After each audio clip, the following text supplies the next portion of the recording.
할렐루야. 아멘. 오늘도 하나님 주시는 은혜가 우리 가운데 가득하기를 소망합니다. 오늘 우리가 살아가는 이 시대는 위로가 절실히 필요한 시대입니다. 대중 가요에서도 위로에 대한 노래들이 참 많죠. 내가 만약 아시죠? 괴로울 때면 또 대중 가요뿐만 아니라 요즘 CCM에서도 위로에 대한 찬양들이 적지 않게 등장하고 있습니다. 그만큼 믿는 자나 믿지 아니하는 자 모두에게 위로가 필요한 시대를 우리가 살아가고 있습니다. 그런데 그 위로 가운데에서는 때로는 불필요한 위로도 있습니다. 어떤 위로일까요? 막연한 위로. 어떠한 대학생이 이제 수능을 앞두고 재수를 하고 삼수를 하고 이런 대학생이 있었습니다. 근데 워낙 오랫동안 입시를 치르다 보니까 주변 사람들이 걱정이 되는 거예요. 그래서 이번에는 될 거야. 이번엔 느낌이 좋다. 이번엔 잘할 수 있어. 이런 위로를 했는데 막상 그 학생에게는 굉장히 부담이란 거죠. 당신이 뭘 알고 이번엔 될 거라고 얘기하는지, 왜 당신 느낌이 중요한 건지, 이런 부담이 될 수 있다는 겁니다. 어떤 청년에게는 취업이 안 돼서 고민하고 있는 가운데 누군가가 그를 위로한다고, 괜찮아, 지원서 많이 넣다 보면 한 군데는 되겠지, 100군데 넣는데 설마 한 군데 안 되겠어? 근데 이미 그 청년은 100군데 이상을 떨어지는 상황이었다는 거죠. 때론 우리에게 불필요한 위로가 있다는 것입니다. 상황을 잘 모르고 하는 이런 막연한 위로는 오히려 상대방에게 상처를 주기도 합니다. 오늘 고린도후서는 바울이 고린도 지역 성도들에게 위로하기 위해 쓴 편지입니다. 성경에 바울이 위로라는 이 관련된 단어를 총 25번을 사용했는데 그 중에 17번이 어디에 쓰였을까요? 이 고린도 후서에 쓰였다는 겁니다. 그래서 고린도후서를 다른 말로 위로의 서신이라고 불리기도 합니다. 그런데 이 위로라는 말 못지않게 많이 나오는 단어가 있습니다. 그것은 고난, 고통, 환난, 이러한 단어들이 고린도후서에 많이 등장한다는 것이죠. 고린도후서 1장 4절 말씀을 보면 우리의 모든 환난 중에서 우리를 위로하사 우리로 하여금 하나님께 받는 위로로서 모든 환난 중에 있는 자들을 능히 위로하게 하시는 이시로다. 아멘. 고난과 고통을 겪지 않고는, 환난을 겪지 않고는 진정한 위로를 할 수 없기 때문입니다. 그렇게 고난과 환난 가운데에 있던 이 교회를 위로하기 위해서 오늘 사도 바울이 고린도 교회에 편지를 쓰게 되는 것이죠. 사도 바울이야말로 이 위로하기에 충분한 자격을 가진 자였습니다. 왜냐하면 그는 누구보다 환난과 고난을 겪어왔던 사람이었기 때문입니다. 고린도서 11장 23절부터 27절까지 그가 얼마나 고난을 당하는지를 나오는데요. 내가 수고를 넘치도록 하고 옥에 갇히기도 더 많이 하고 매도 수없이 맞고 여러 번 죽을 뻔하였으니 유대인들에게 40에 하나 감한매를 5번 맞았으며 3번 태장으로 맞고 1번 돌로 맞고 3번 파선하고 일주야를 깊은 바다에서 지냈으며 여러 번 여행하면서 강의 위험과 강도의 위험과 동족의 위험과 이방인의 위험과 시내의 위험과 광야의 위험과 바다의 위험과 거짓 형제 중의 위험을 당하고 또 수고하며 애쓰고 여러 번 자지 못하고 줄이며 목마르고 여러 번 굶고 춥고 헐벗었노라. 굉장히 랩처럼 빠르게 바울의 이 고난을 우리가 쭉 읽어오면서 바울은 복음을 전하기 위해 이런 수도 없는 고난과 환난을 받아왔다는 것입니다. 그러나 바울이 멈추었을까요?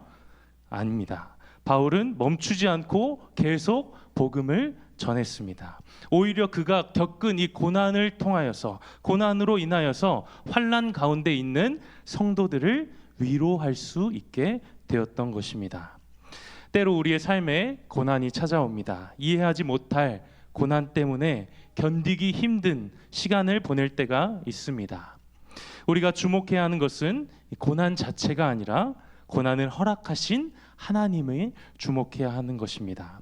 고난을 통해 위로케 하시는 하나님, 그리고 그 고난을 통하여서 다른 사람들을 위로케 하시는 그 하나님의 뜻을 주목해야 하는 것입니다. 오늘 바울은 하나님의 뜻에 주목했습니다. 바울이 받은 고난으로 인하여서 낙심하고 넘어져서 복음을 이제 전하지 않은 것이 아니라 오히려 고린도 교회 성도들을 위로하고 있다는 것입니다. 오늘 본문 16절을 보시면 이렇게 시작합니다. 그러므로 우리가 낙심하지 아니하노니. 오늘 본문에서 그러므로로 시작합니다. 그러므로라는 말은 앞서 바울이 이야기했던 모든 내용을 정리하고 또 결론 짓는 의미입니다. 바울이 앞서 어떤 이야기를 했을까요? 1절과 8절로 요약할 수 있습니다. 우리가 낙심하지 아니하고 또 우리가 낙심하지 아니하며. 바울이 어떤 상황 가운데서도 낙심하지 않았다는 것입니다. 오늘 바울은 어떠한 상황 가운데서도 낙심하지 않아야 할 이유를 말하고 있습니다.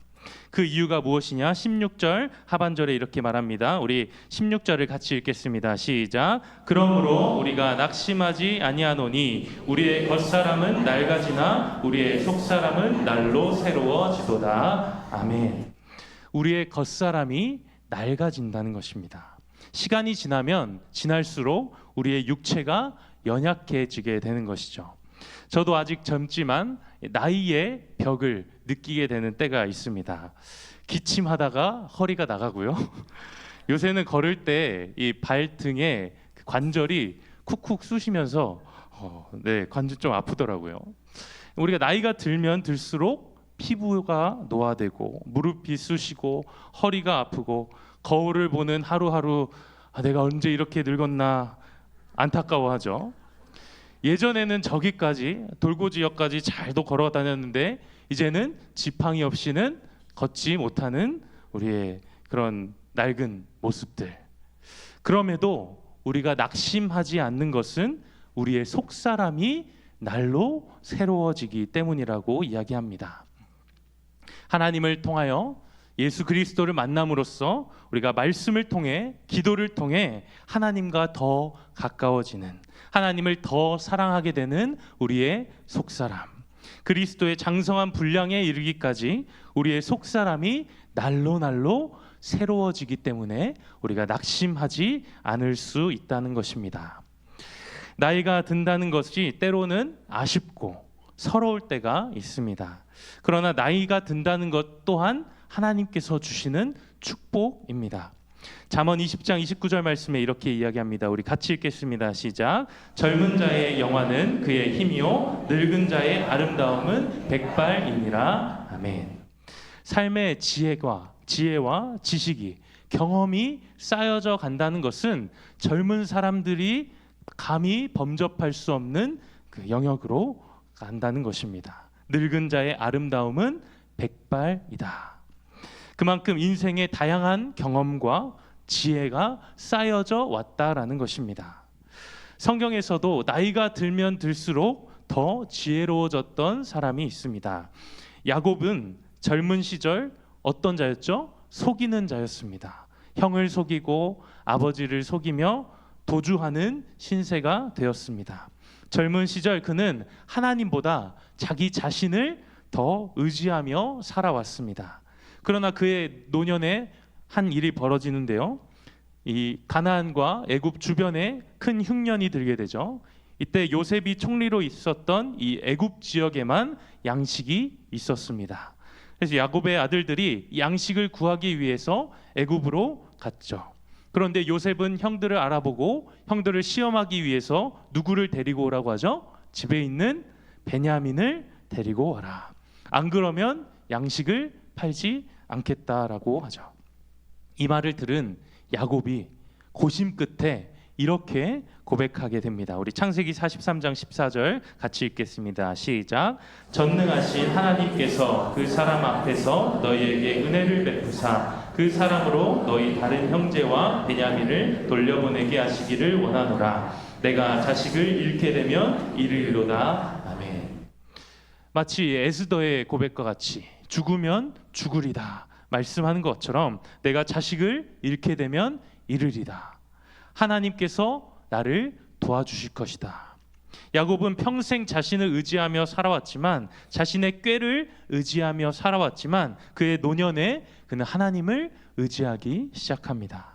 하나님을 경험했던 그 경험을 쌓여짐에 따라 이제 그는 자신을 의지하는 자가 아니라 하나님께 도움을 구하며 전능하신 하나님의 은혜를 간구하는 삶으로 변화되었다는 것입니다. 우리의 겉사람은 낡아집니다. 그러나 이것은 절망적인 일이 아닙니다. 왜냐하면 복음을 통하여 우리 새 생명을 얻게 된 우리의 속사람이 날로 하나님의 은혜를 경험하고 하나님과 더 가까워지며 하나님을 더 의지하기 때문입니다. 우리의 겉사람이 낡아짐이 또 절망적이지 않은 중요한 이유가 있습니다.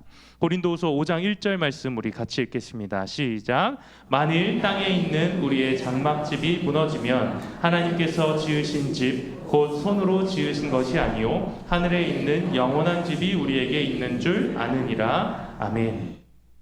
만일 땅에 있는 우리의 장막집이 무너지면 하늘에 있는 영원한 집이 우리에게 있음을 알 것이다 말하고 있습니다.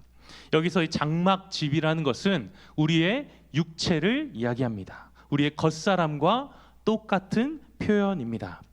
이 땅에서 우리의 육체는 무너지게 되어 있다는 것입니다. 그러나 우리의 육체가 무너짐에 따라서 오히려 우리가 하늘에 있는 하나님의 영원한 집을 바라보게 된다라는 것입니다. 장막은 텐트를 의미합니다. 코로나가 한창 유행일 때 텐트가 이 캠핑 가서 텐트 치는 게 굉장히 유행이었습니다. 캠핑에 가면 사람들이 이제 텐트를 치죠. 그때 차박도 되게 많이 유행했고 텐트를 치며 사람들이 고기도 구워 먹고 여러 가지 쉬면서 왔던 그런 유행이었던 시절이 있습니다. 그런데 만약 텐트를 쳤는데 날씨가 안 좋아서 비바람이 불어서 텐트가 다 무너지게 되면 어떻습니까? 캠핑 그냥 망하는 것이죠. 그런데 여기서 말하는 이 장막집이 무너진다는 것은 이런 차원의 무너짐을 이야기하는 것이 아닙니다. 바울이 말하는 텐트는 전장에서 사용되는 텐트를 이야기합니다. 전쟁을 치르는 병사들이 자신의 진영에 텐트를 칩니다. 그리고 텐트 안에서 잠을 자고 그 모든 생활 중심을 텐트에서 하게 되는 것이죠. 그러나 이 텐트는 어떤 곳입니까? 임시로 머무는 곳입니다. 그러다가 이 텐트가 무너지는 순간이 오게 되는데요. 그때가 언제일까요? 바로 전쟁이 끝났을 때, 전쟁에 승리하여 이제 드디어 저 집으로 돌아갈 수 있게 되었을 때 병사들은 임시로 쳐놨던 텐트를 무너뜨리는 것입니다. 이때 텐트가 무너지는 것을 보고 병사들의 심정이 어땠을까요? 아쉬워하는 병사들이 있었을까요? 과연 텐트에 미련을 두었던 병사들이 있었을까요? 아니죠.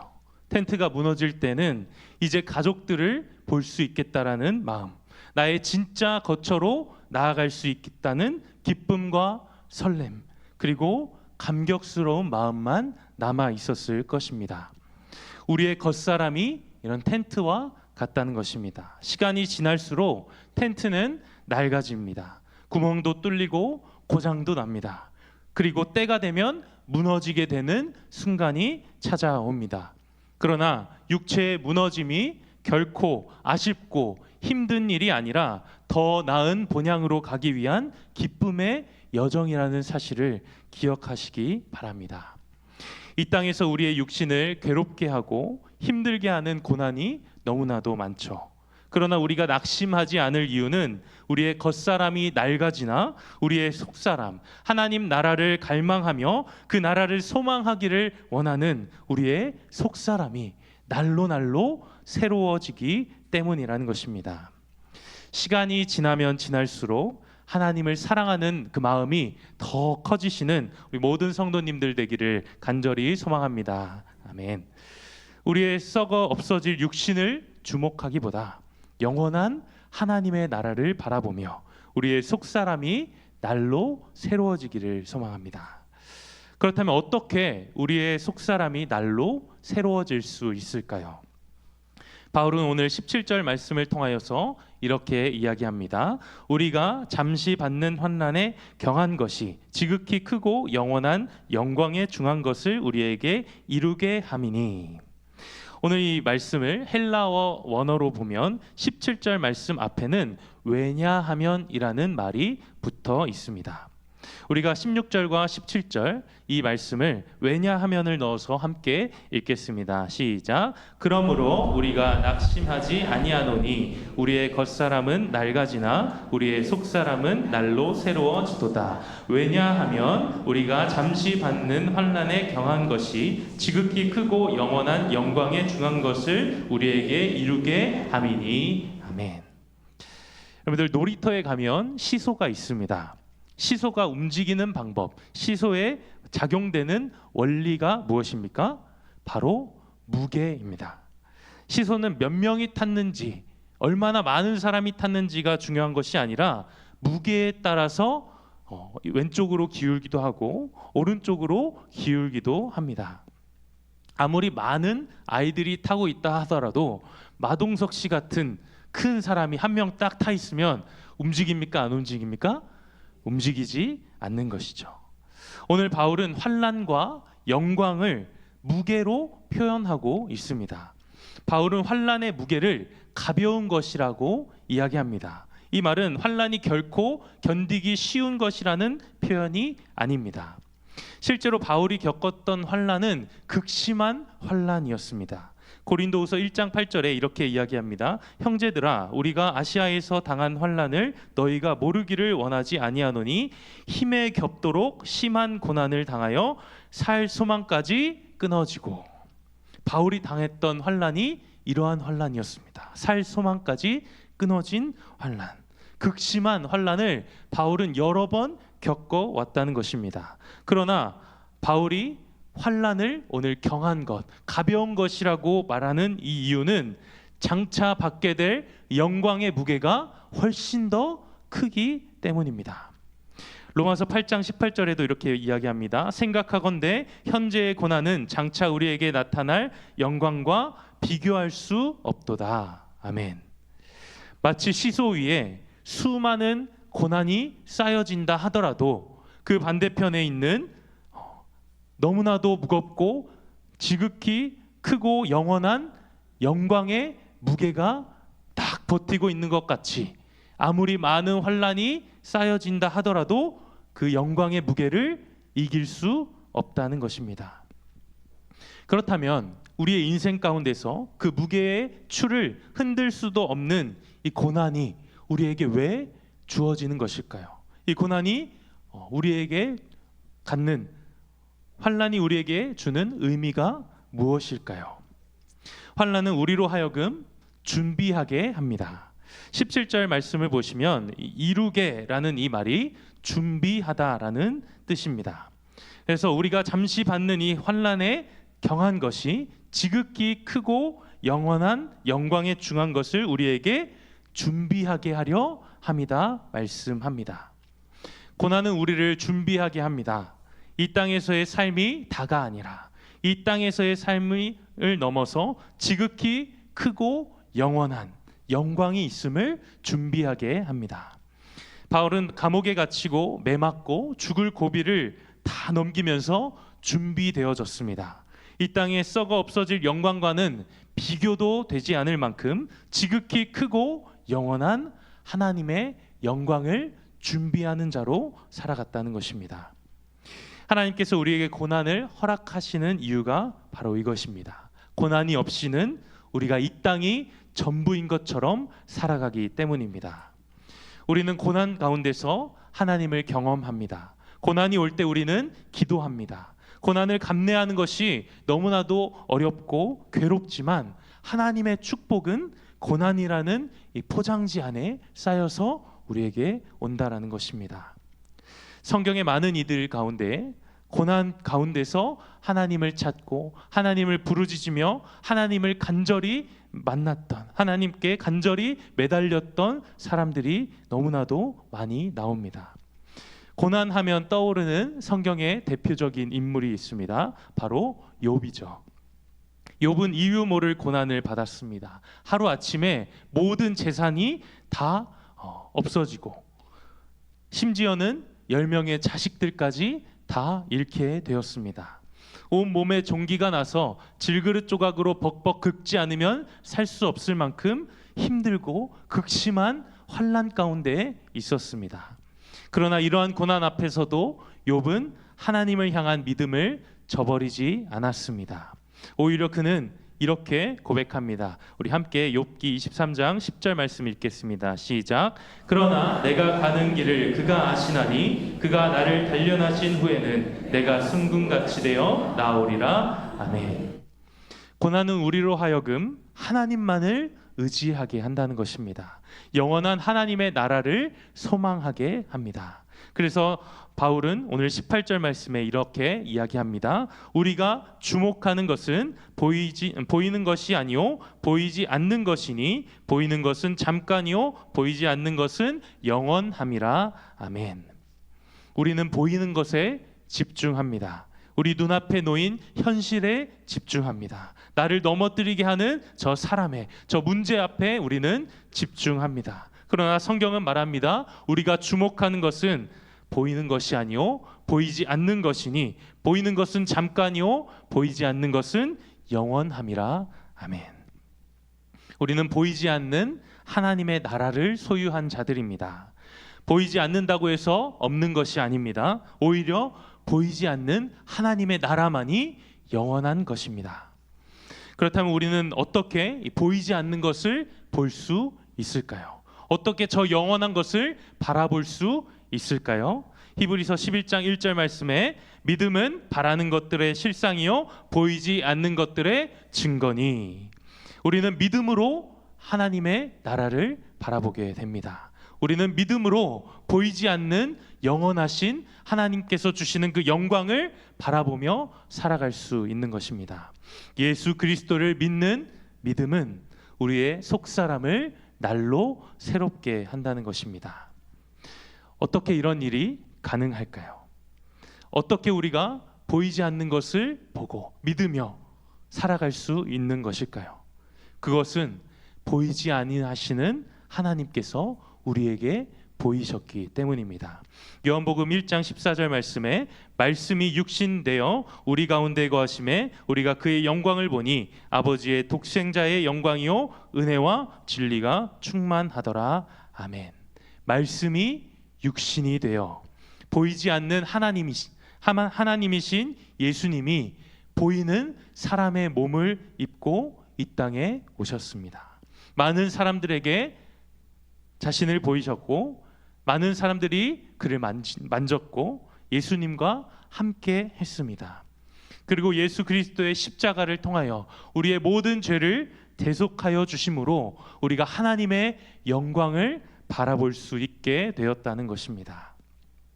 우리는 예수 그리스도를 믿음으로 보이지 않는 영원한 하나님의 나라를 소망하고 또 그 나라를 소유한 자가 되었습니다.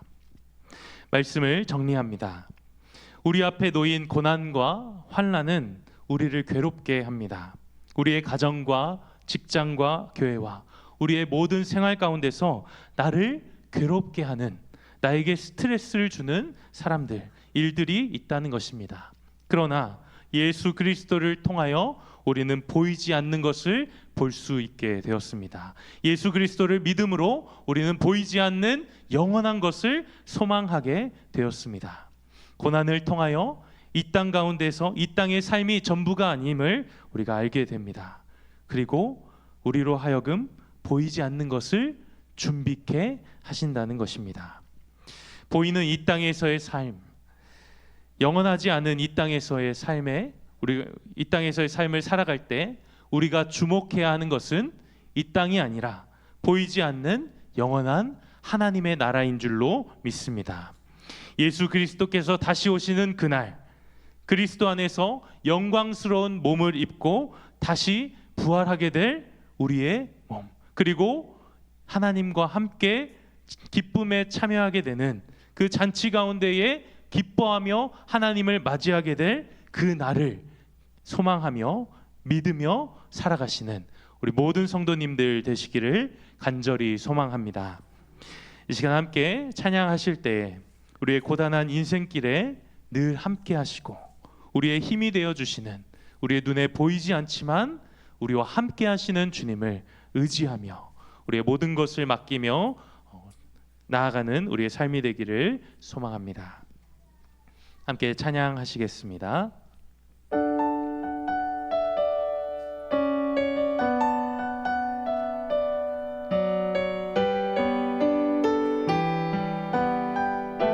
고단한 인생길, 고단한 인생길, 힘겨운 오늘도 예수 내 마음 아시네.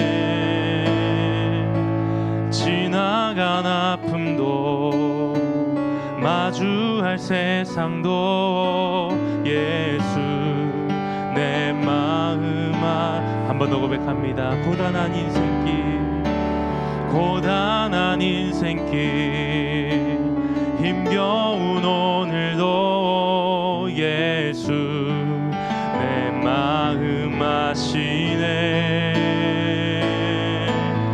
지나간 아픔도 마주할 세상도 예수 내 마음 아시네. 믿음의 눈 들어 주를 보리. 이 또한 지나가리라. 주어진 내 삶의 시간 속에 주의 뜻 알게. 우리 한 번 더 찬양하며 나갑니다. 고단한 인생길, 고단한 인생길, 힘겨운 오늘도 예수 내 마음 아시네. 지나간 아픔도 마주할 세상도 예수 내 마음 아시네. 우리 2절로 고백합니다. 하루를 살아도 기쁨으로 가리. 예수 늘 함께 하시네. 후회도 염려도 예수 늘 함께 하시네. 믿음의 눈 들어, 믿음의 눈 들어 주를 보리. 이 또한 지나가리라. 주어진 내 삶의 시간 속에 이 시간 우리의 두 손을 들고 우리의 믿음의 눈을 들어 주님 바라보기 원합니다. 믿음의 눈 들어, 믿음의 눈 들어 주를 보리. 이 또한 지나가리라. 주어진 내 삶의 시간 속에 주의 뜻 알게 하소서. 우리가 주목해야 할 것은 이 땅의 잠깐의 고통, 이 땅의 잠깐의 삶이 아닌 하나님의 영원한 나라, 보이지 않지만 영원하신 하나님의 나라를 우리가 소망해야 할 줄로 믿습니다. 오늘 이 시간 함께 기도할 때에 주님 우리의 믿음의 눈을 열어 주시옵소서. 믿음의 눈을 열어 주님을 바라보게 하여 주시옵소서. 우리의 삶에 찾아오는 고난과 환난 앞에서도 하나님의 뜻을 구하며 영원한 것을 구하며 살아가는 우리의 삶이 되게 하여 주시옵소서. 이 시간 주님의 이름 한번 부르고 함께 기도하겠습니다. 주여 하나님 아버지, 주님을 바라보며 나아가기 원합니다. 우리의 삶에 많은 환난과 고난이 있지만 하나님, 우리를 괴롭게 하는 것들이 너무나도 많지만 하나님, 그것 앞에 우리가 넘어지고 하나님 그것을 주목하는 것이 아니라 하나님, 보이지 않지만 영원하신 하나님의 나라를 소망하며 예수 그리스도의 다시 오심을 바라보며 하나님, 그 끝날까지 우리와 함께 하시는 주님을 바라보며 살아갈 수 있도록 인도하여 주시옵소서. 고난 앞에 넘어지는 것이 아니라 하나님의 뜻을 구하며 하나님의 뜻 앞에 하나님 영광으로 주님 앞에 돌리는 모든 삶이 될 수 있도록 주여 인도하여 주시옵소서. 하나님의 영광을 바라보며 주목하는 우리의 삶이 되게 하여 주시옵소서. 하나님 아버지, 예수 그리스도를 믿는 믿음을 주심에 감사합니다. 우리가 믿음으로 보이지 않는 영원한 것을 바라보며 살아가는 성도 되게 하여 주시옵소서.